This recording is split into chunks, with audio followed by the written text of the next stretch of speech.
What is up, everybody? It's Dr. Vibe here, host and producer of the award-winning Dr. Vibe show. As always, I'd like to say you're blessed, highly favored, a magnet for miracles, and a solution for someone's problem. Also know that I'm a certified empowerment coach and president and CEO of Express Your Vibe Coaching and Communications. And as always, I'd like to say you're blessed, highly favored, a magnet for miracles, and a solution for someone's problem.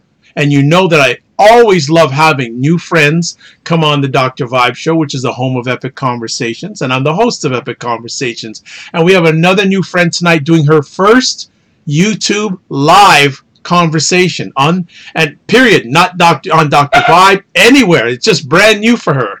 So she just found that out a few moments ago, which is even better, but she's got it down. She knows how to handle it. Our new friend is Carol Bluestein. Let me give you a little background about herself. She lives in Slingerlands, New York, and is the author C.L. Bluestein of 3 published fiction thriller novels. She can actually put them up right now if she wants. And in the Seduction series, the first one is called Seduction, Love, Loss, Leverage, and Murder, which was published in 2015.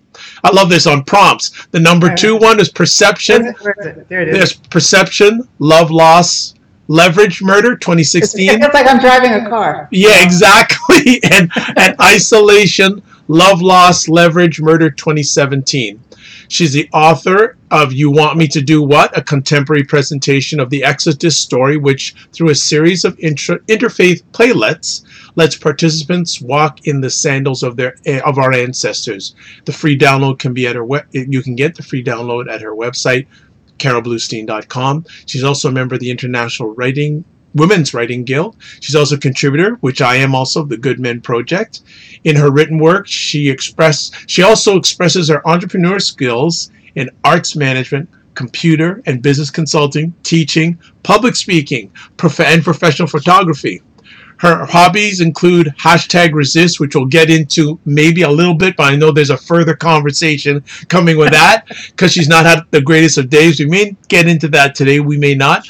Gardening, improv, designing and executing functional and decorative projects in wood, metal, cement, and mixed media. She's surrounded by family and 2 rescued schnoodles. I love what the schnoodles are all about. There we go. So she's going to be here tonight for the next few moments sharing about her great article, Men Develop Lasting Relationships by Shelving Male Expectation Myths. And with all that's going on, politically these days, and also in society, this is a very relevant conversation at this time. So let us welcome Carol Bluestein. How are you this evening?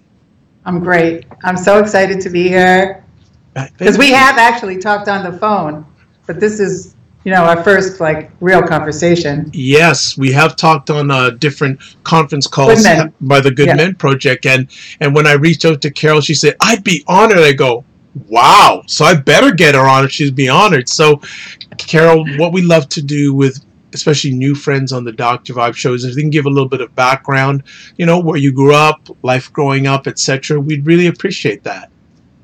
I was born in Brooklyn. All right. And on Ocean Parkway. My father's family was from Brooklyn, so we lived around, that enclave. And then my parents moved to White Plains, and I grew up in the White Plains school system. Then I went to George Washington and then NYU, where I met my husband. We got married, moved to New Paltz, and he started to work with IBM. I got my teaching degree, but I really spent my time doing nonprofit work for B'nai B'rith Women, and I was one of the first women elected head of a region. So that was kind of exciting. Fantastic. And then that's great. And then I taught myself computers. And you taught yourself computers? What was the interest back a number of years ago to get into computers? I had to have one. I'm a gadget person.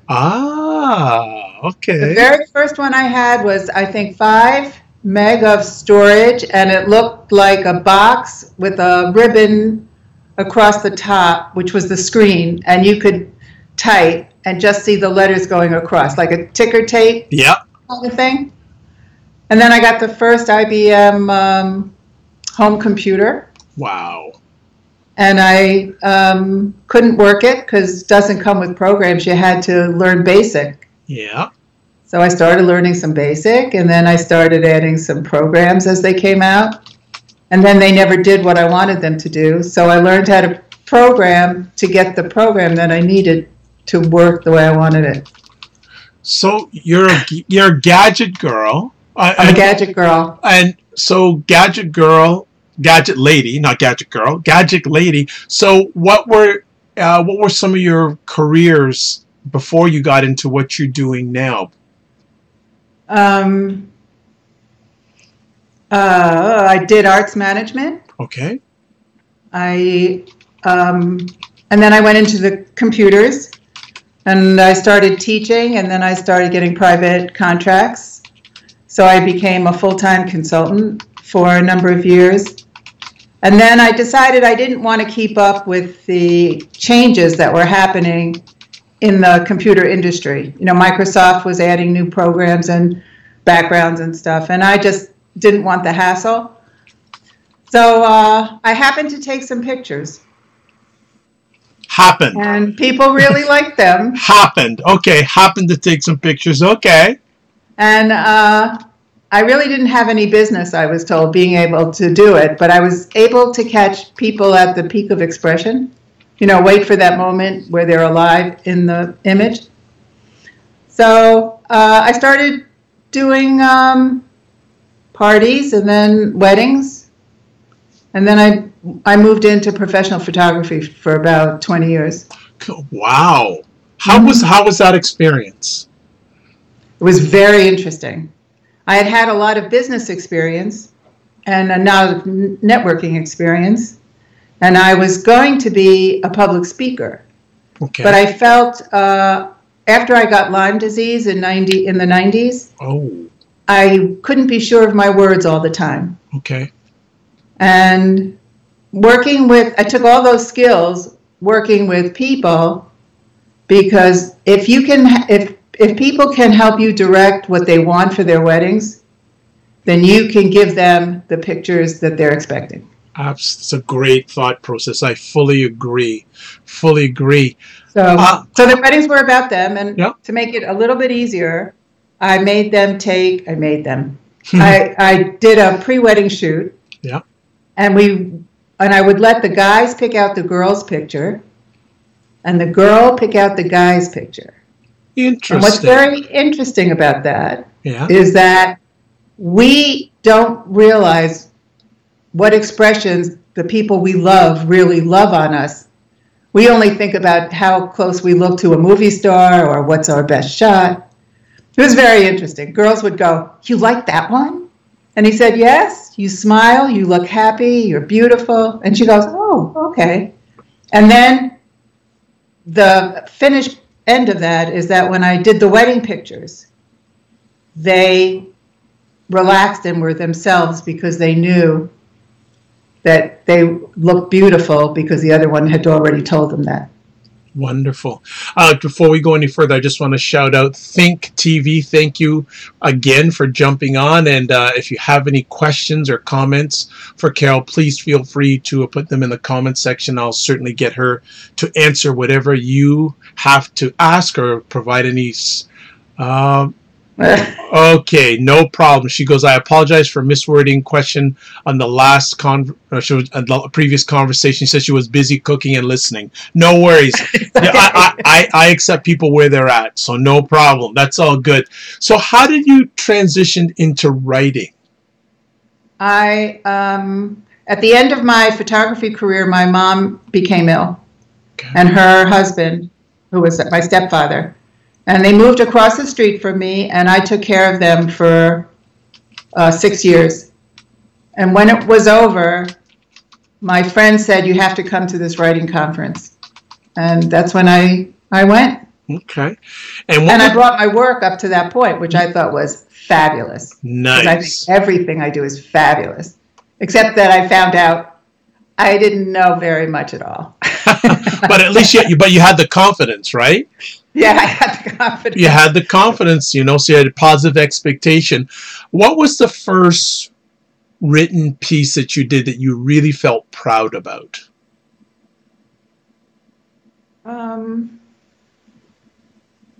I don't remember if I know the name of it offhand, but it's on my site. What I did is, as I was recovering from my husband's death, I wrote when I could finally start to focus on positive things. Right. I started writing essays about understanding who I was and who were the heroes around me, and just dealing with pain and loss. But I didn't ever publish them because someone who had looked at them said, "You're not talking about your husband, and his death is the whole impetus for all this writing." Right. And I couldn't do it. It took me 20 years. I did it the first year at the Writers' Conference. Wow. Which was very interesting to me. Yeah. Well, first of all, I'd like to express my condolences on the loss of your husband. Oh, thanks. And also, 88. Yeah. And also to having the courage to overcome those feelings and begin to share from your heart and to benefit not only yourself but others. I really feel for people going through that isolation of loss from one thing or another. Okay. And it's one of the things that drew me to the Goodman Project. Well, you're reading my mind, because I was gonna ask the next conversation piece was gonna address is, how did the association come about with the Good Men Project? Well, I was into writing, and I saw the ads to take the Good Men Project writing series, and I said, "Oh, I don't know, how much is this?" And it was like $50 to join and get this four series of writing things. And I said, I can do that, because generally they're very expensive. Yeah. And so I did it, and she said, when you're ready, you try to write something that means something to you, where you have an aha moment, and we'll see if it works with what we're doing. Mm-hmm. So my first aha moment was when I found out that gamers could enact on games abusing women. I was appalled that for fun, you could be very nasty to other people. Mm-hmm. And this isn't just shooting them as they run across the screen. This is gaming abuse. What is your passion to write about men? Where does that base come from? All men are somebody's son. Don't need to add anything else. That's all. That's beautiful. Don't need to go any further. You know what? That's a good transition into the conversation piece we're going to address this evening about your article, Men Develop Lasting Relationships by Shelving Male Expectation Myths. Why did you write this article? I'm very concerned with the suicide rate for men. There's a high suicide rate for women, but it's different ages, different reasons. But women have a more of a community, because we've been taught to talk and share. And when we're in pain, either in a marriage or in a relationship, we feel comfortable sharing with another woman or friends, because it's part of, it's part of womanhood, I guess, that you're going to go through these things. And everybody seems to have been through the same thing one way or another. So there's there's almost a DNA understanding of what's going on. Men don't have that because they're not taught to talk about their emotions. And they're not taught that it's okay to sit around and feel and express it. So they're locked in a box that they don't know necessarily how to get out. I'm hoping that children are being taught differently now, but men my age or who are now 45 to 64, which is the ages I was addressing, if you happen to lose your job and you happen to lose your wife and your family or your children through any means whatsoever, it's very isolating because there's very few places you can go to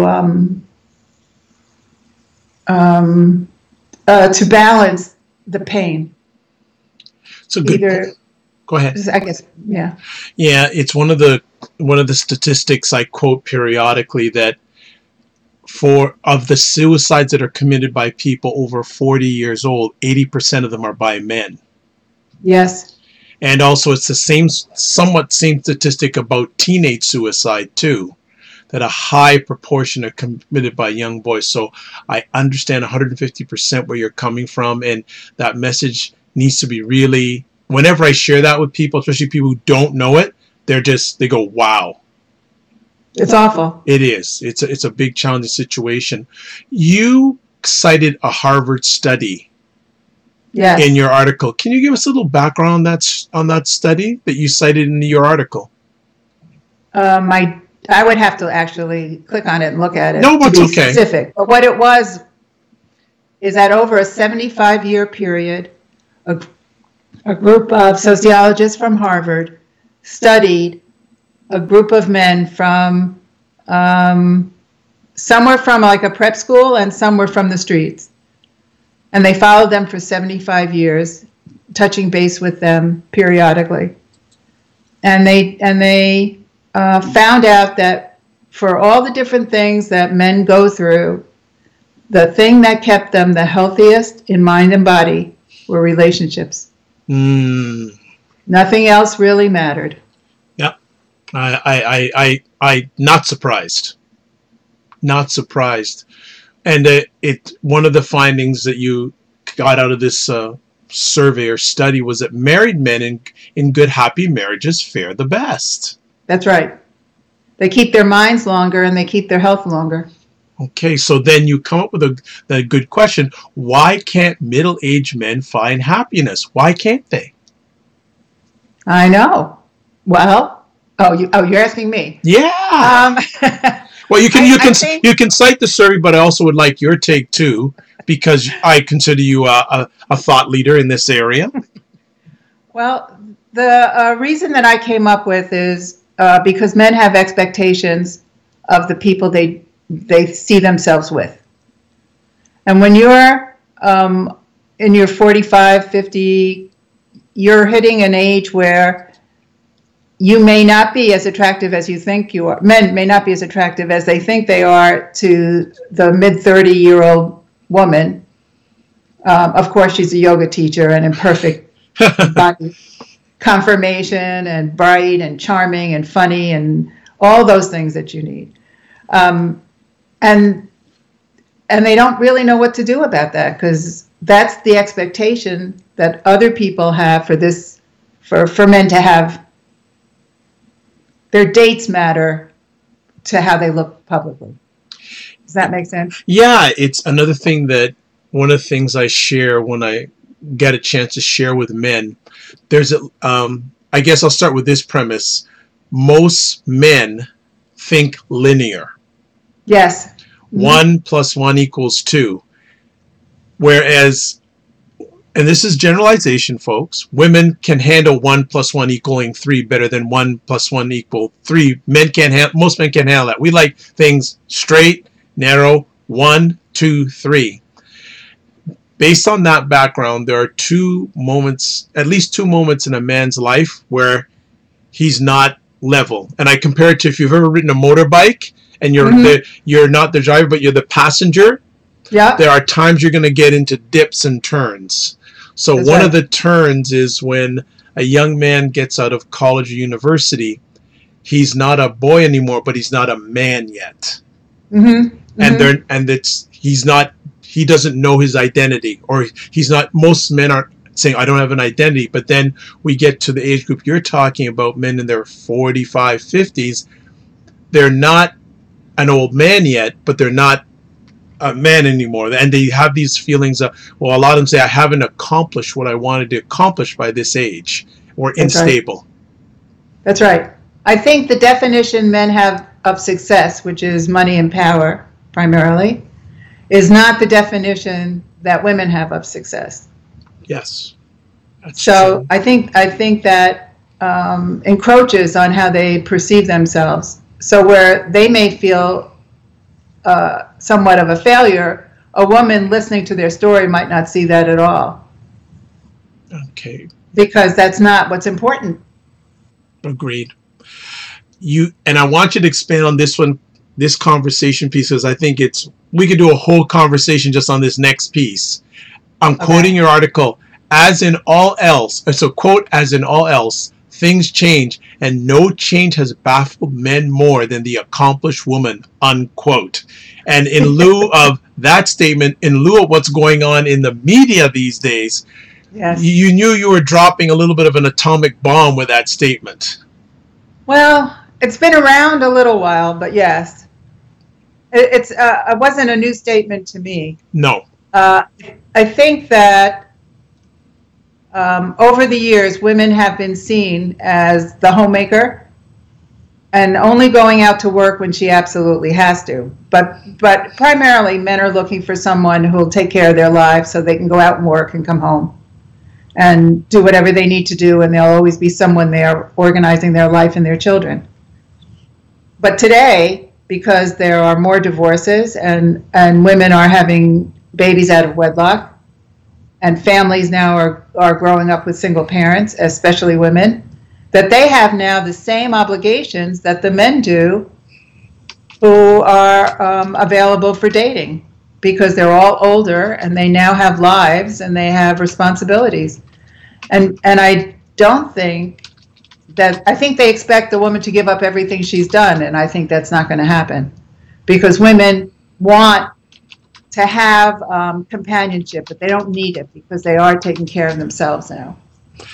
So there's a lot more to entering a relationship than just saying, I'm available, you want to get married. It has to be, this is what I bring, this is what you bring, and can we make it work?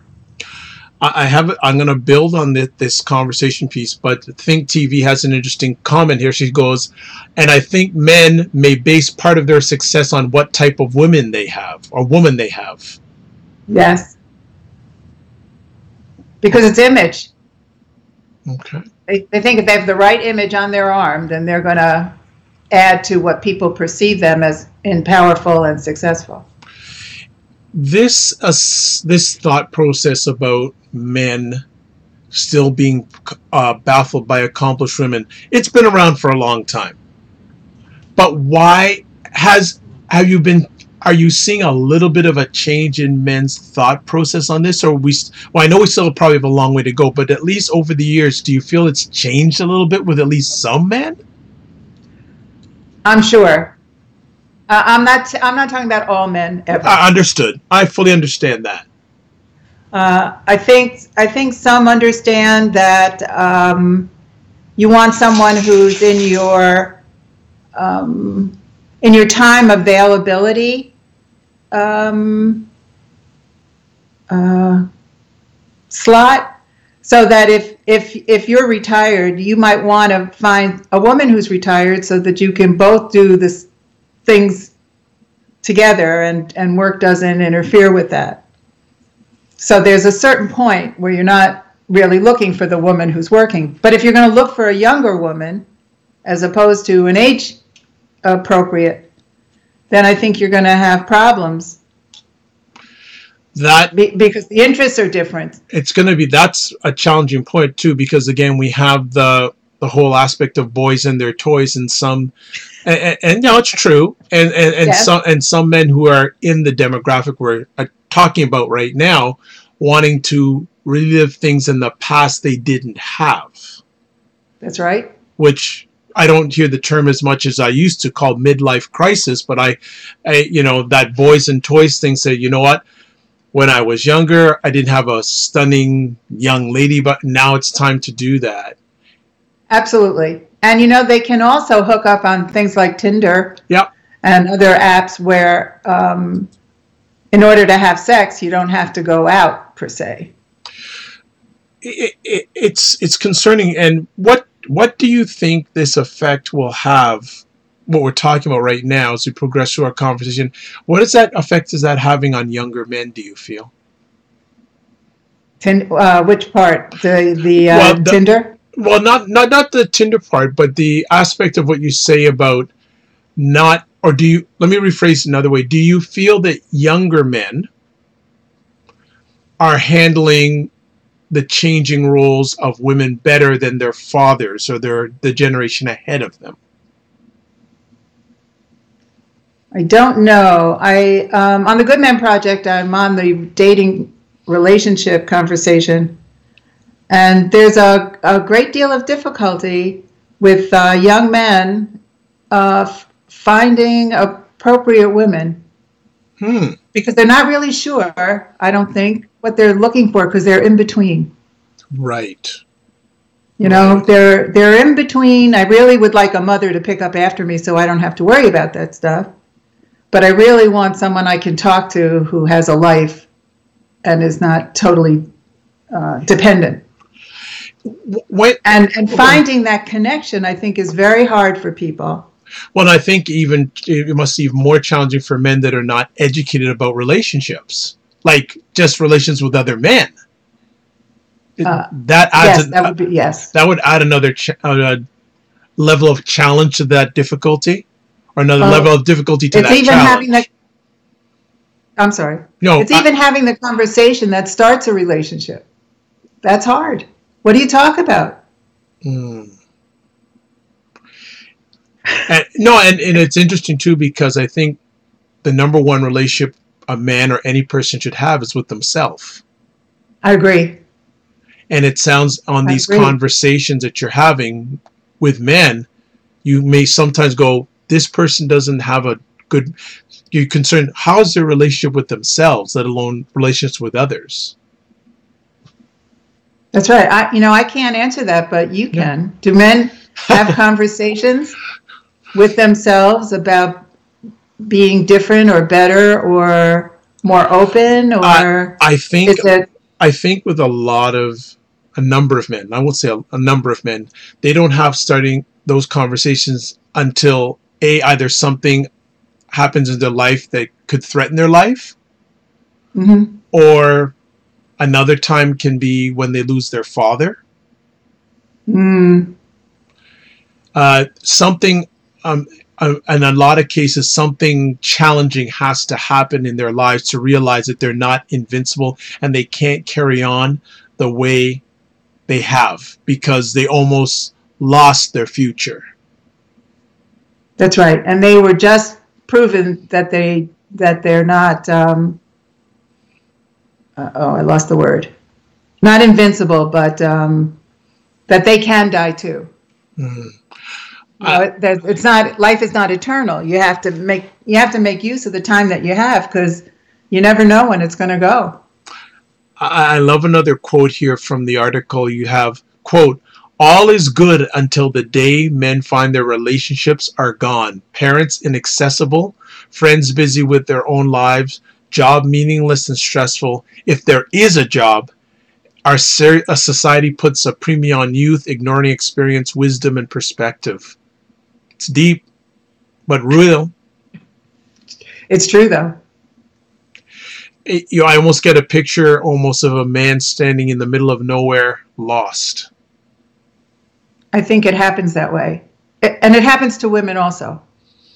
But I think women have other tools, though, that give them a path out of that desert, and men not so fast. And would you also say, and we're making general statements here, in most cases, women build a community better than men do?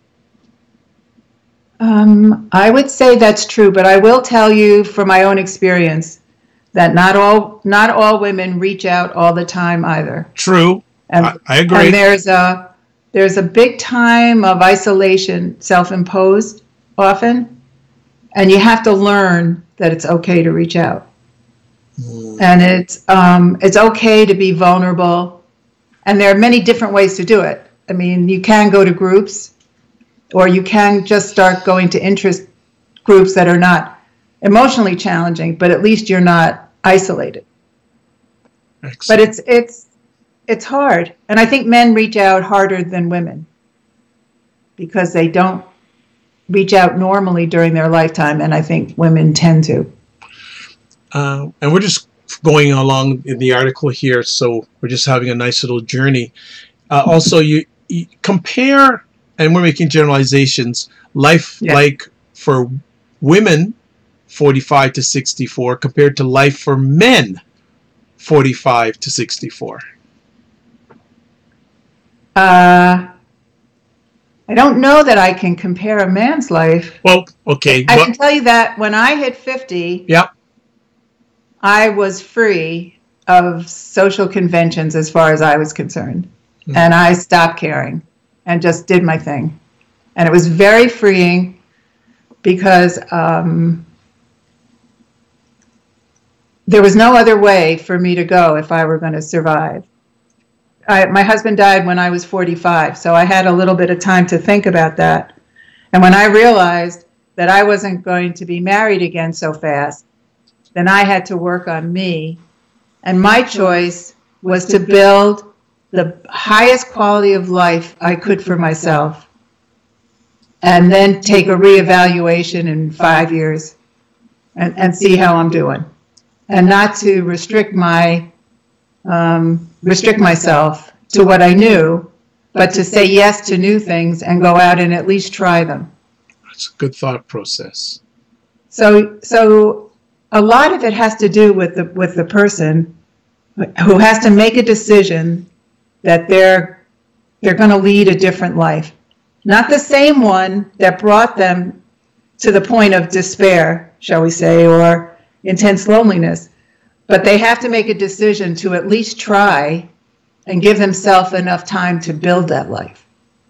Because there's many paths. Oh, let me do it this way. We do have a path in life. I probably agree with that. But it's really wide. And there are a lot of doors. And you have an option to walk in the middle or the side or take side roads or go high or go low. But you have to be willing to take that first step. And it's never easy, but it can be done. And I don't know that men have enough opportunities because of the way their lives go to learn that. Because of, as you said, men look straight ahead and it's a straight line. And women have learned, I think, to take those curves a little bit because often the straight line's crowded with men. So the good point. Good point.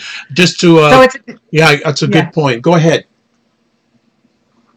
No, that was it. I think that there's no experience, and that makes it harder for them. So when I write about stuff like that, I try to open up at least give yourself the chance to come out. Nice. I'll just quote from Carol's article. She says, invisibility starts around 45 to 64. This is the critical time when men age out socially and women age out visually. She says for men, because she gave her women's take on it, it's harder. Men become invisible to the prized young women in the dating scene and find that they are targeted to be replaced by younger workers. Many take these two signs as evidence of their disposability, which initiates a spiral into depression. The isolation feeds excruciating loneliness. And she then gives some statistics about the high rate of suicide amongst men in this age bracket, which is the 45 to 64. It's shocking, actually. I had heard that stat a long time ago, so it's not shocking to me anymore. It's concerning and challenging, I would say. Mm-hmm. in regards to that, and it's hard. It's hard. What some of your comments as we go on through the article here about men trying to get the strength to explore the rest of their life. It's not an easy challenge, but it's a great challenge. I think so. I've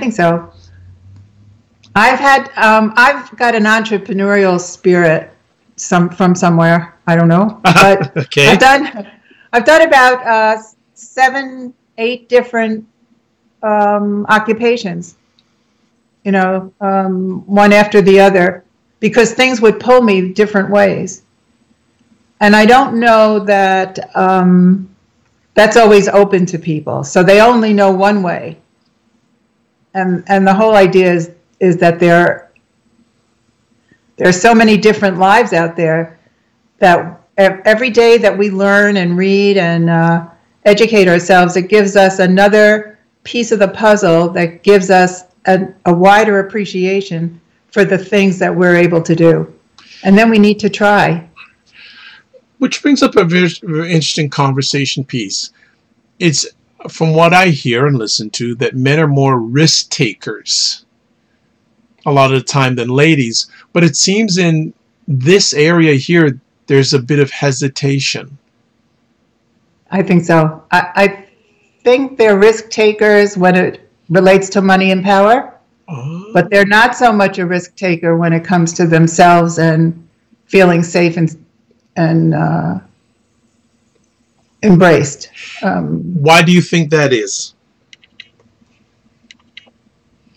Because it's easy, I think, and for women too. I think for people, if you find a relationship that works for you, now I'm not saying it works for the other person, but it works for you. Right. You're comfortable in the relationship, you know what to expect, and you know what's going to happen. Good or bad, doesn't matter, just as long as it's something you can depend on to act a certain way, and then that's gone, then I think there's a problem in reestablishing new relationships because you haven't had to explore that one very far. You get comfortable in your rut. Yeah. And I think it takes a lot to turn the wheel. And for entrepreneurs like yourself, comfortable doesn't exist in your vocabulary. Not too much. But I'm okay with that because I'm challenged by change. Most of us are. But my house, I put the furniture down, I like it, and it's not moving. I'm not the one who comes home and moves furniture every 2 months to make it feel different. No. Home has to be good, and the rest of my brain can be in chaos, and that's okay. I think there's a good point there for the men out there that are listening, the men and those who love them, who listen to this, in that make sure you have your foundation right. Everything else could be crazy, but if you have it's in it. And for those people who work out, most personal trainers will say you have to have a good core. That's right. And the core is this area here, your sternum, your chest, have a good core. Everything else can be out of control, but as long everything goes back to the core. So if your core is strong or your foundation strong, it enables more success in other areas. So, and that goes back to what you said about men knowing who they are. Very important. It's comfortable because once they know that, they can do anything. Well, you know what? I've been told by a number of ladies, there's nothing more attractive than a man who knows who he is. I would say that's true. Absolutely. But then there's nothing more frustrating to women for a man who does not know who he is. And not willing to explore. Exactly. Yes. I was going to add on to that, saying it's the frustration part is that the good part is he doesn't know who he is, but he's not willing to find out who he is. That's right.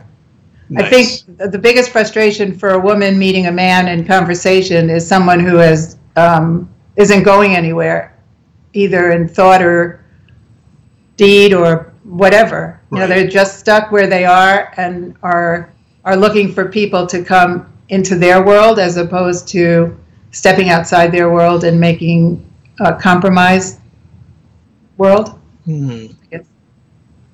Because women are not all women, but most women are involved.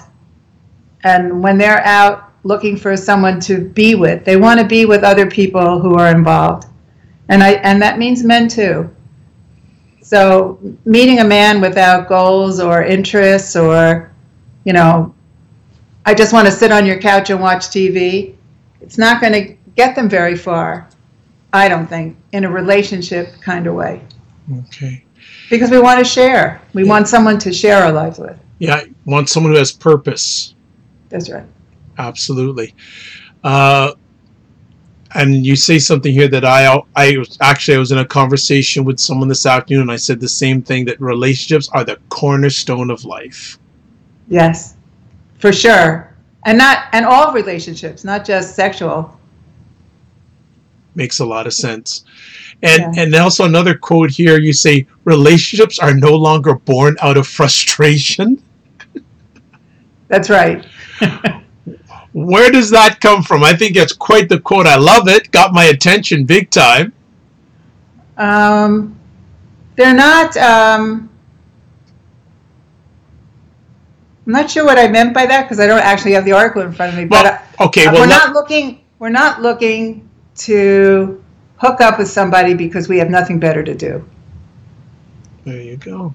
So if your life's not working for you, you're not going to hook up with someone whose life isn't working for them either. Well put. So it's better if you are looking to move forward and are looking for a partner to move forward with. For both a men's perspective, I think, and a woman's perspective. Okay. Well, what I'll do is I'll just close off here and start winding it down here with, I'm going to read the last two paragraphs of Carol's article because I think it's right on. So, quote, relationships are no longer born out of frustration. Rather than need a partner, the new emphasis is wanting a partner who is comfortable in their own skin, has nothing to prove, dealt with the past, emphasize that, lives in the moment, has interest, curiosity, and a positive can-do attitude. Add mutual attraction and ability to laugh at life's absurdities and respect. The result is an energized relationship that enhances emotional and physical health. Put down your phone, man, and shut down your TV and your computer. Go out, open your eyes, have conversations, and build relationships. It's the healthiest thing you can do for yourself. Fully agree on that. And I think that's the hardest thing for a guy sitting alone in an apartment to do. True. Yeah, I think I love doing spin cycling, and I get YouTube videos, and I know on one of the spin cycle classes, the instructor says, in order to find yourself, you got to lose yourself. I love that quote. What sort of reaction have you had on this article? Because it's done fairly well on the Good Men Project. And what kind of feedback have you had?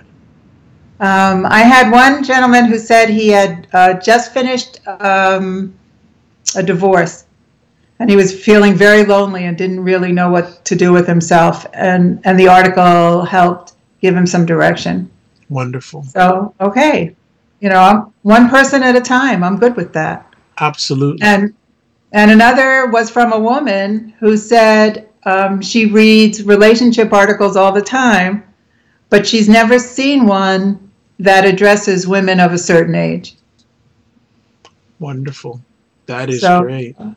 That's and she was very excited because she found someone that she wanted to be with, not had to be with, and they were having a great relationship.